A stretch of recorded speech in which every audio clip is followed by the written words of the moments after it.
दादाजी सुबह सुबह जंगल की ओर गए। कह रहे थे कि कोई जरूरी काम है। किशन का दिल जोर से धड़का। जंगल, इस वक्त?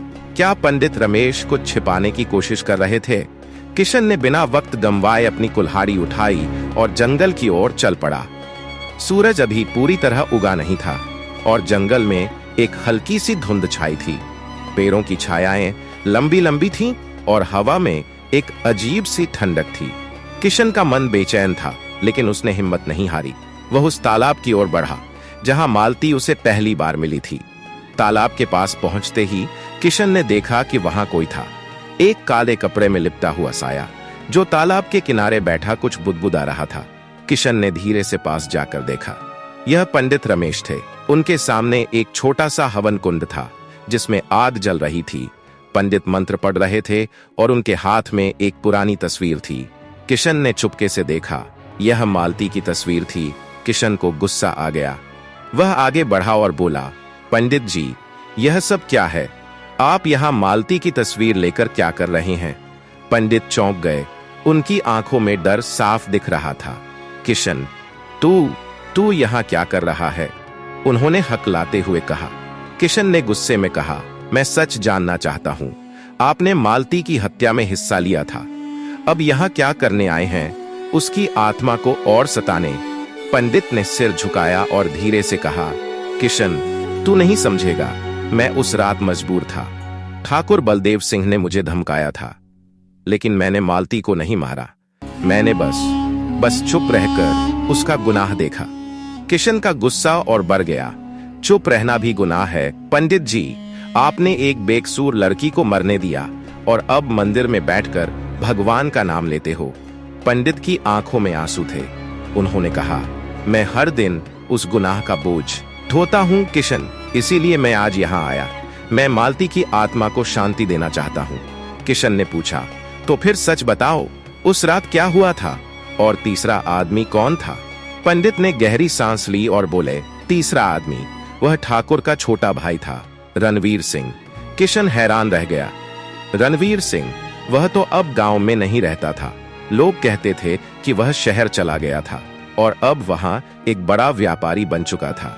लेकिन क्या वह भी मालती की हत्या में शामिल था? किशन ने पंडित से पूछा, आप सच कह रहे हैं?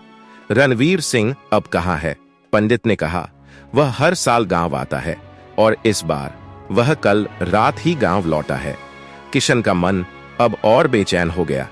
उसे समझ नहीं आ रहा था कि वह क्या करे। ठाकुर बलदेव सिंह, पंडित रमेश और अब रणवीर सिंह, तीनों का नाम मालती की हत्या से जुड़ा था, लेकिन वह अकेला इन तीनों का सामना कैसे करेगा? तभी उसे मालती की आवाज सुनाई दी, किशन। वह आवाज हवा में तैर रही थी। किशन ने इधर उधर देखा और तालाब के पास मालती खड़ी थी। उसकी साड़ी इस बार काली थी और उसका चेहरा और भी उदास।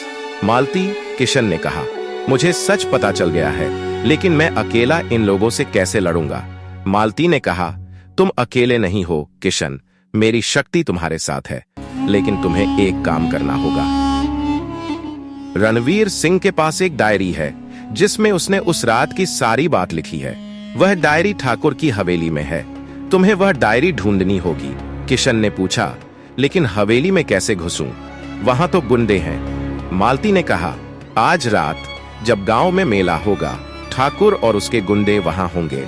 ये तुम्हारा मौका है, लेकिन सावधान रहना, क्योंकि रणवीर सिंह भी हवेली में हो सकता है।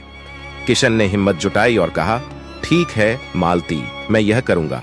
उसी रात सूरजपुर में वार्षिक मेला था। गांव की सारी भीड़ मंदिर के पास इकट्ठा थी।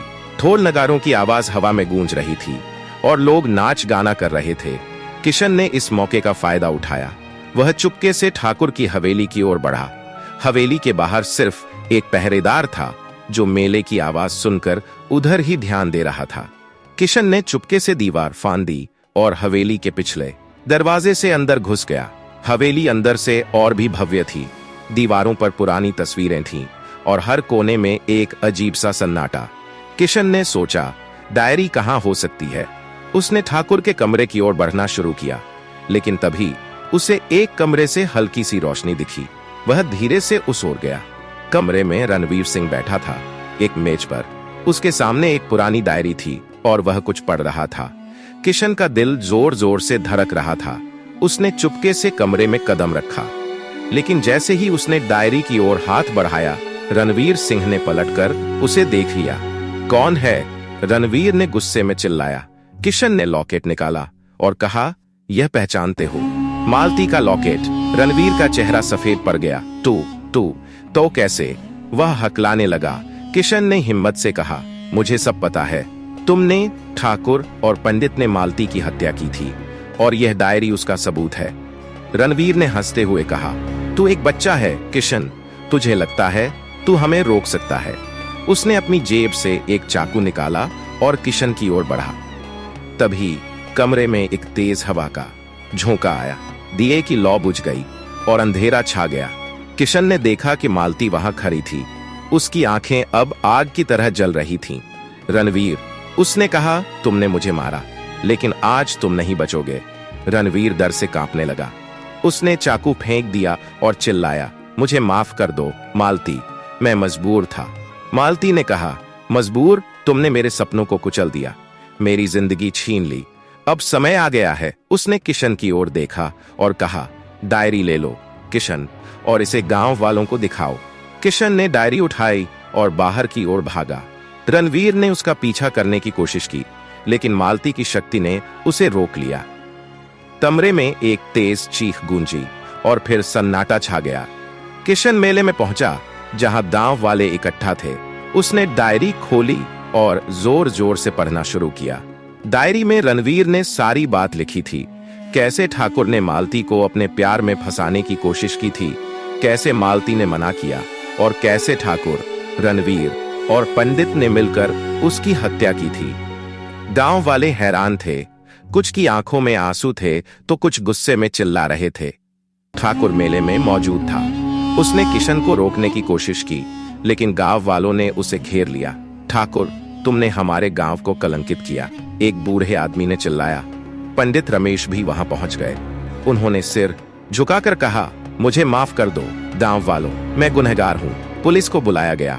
ठाकुर और रणवीर को गिरफ्तार कर लिया गया। पंडित रमेश ने भी अपना गुनाह कबूल कर लिया। गांव वालों ने मालती की याद में तालाब के पास एक छोटा सा स्मारक बनवाया। किशन ने उस स्मारक पर मालती का लॉकेट रख दिया। उसी रात किशन तालाब के पास गया। वह जानता था कि मालती अब भी वहां होगी, और वह थी।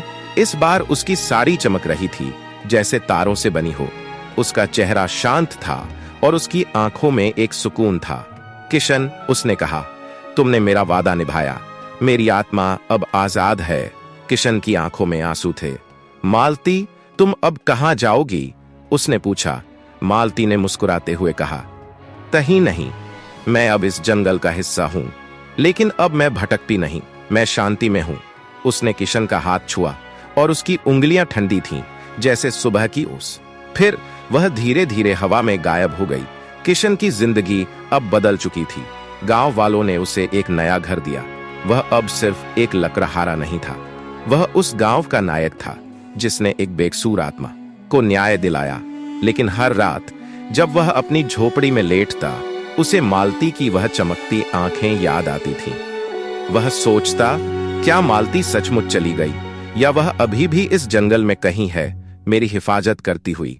सूरजपुर का जंगल अब पहले जैसा डरावना नहीं था। लोग कहते थे कि मालती की आत्मा ने उसे शांति दी थी। और किशन, वह अब भी जंगल में लकड़ियां काटता था, लेकिन अब वह अकेला नहीं था। उसके साथ मालती की यादें थीं, और वह लॉकेट जो हमेशा उसके दिल के करीब रहता था। मालती की आत्मा को मुक्ति मिली, और किशन की हिम्मत ने एक गांव का सच सामने लाया।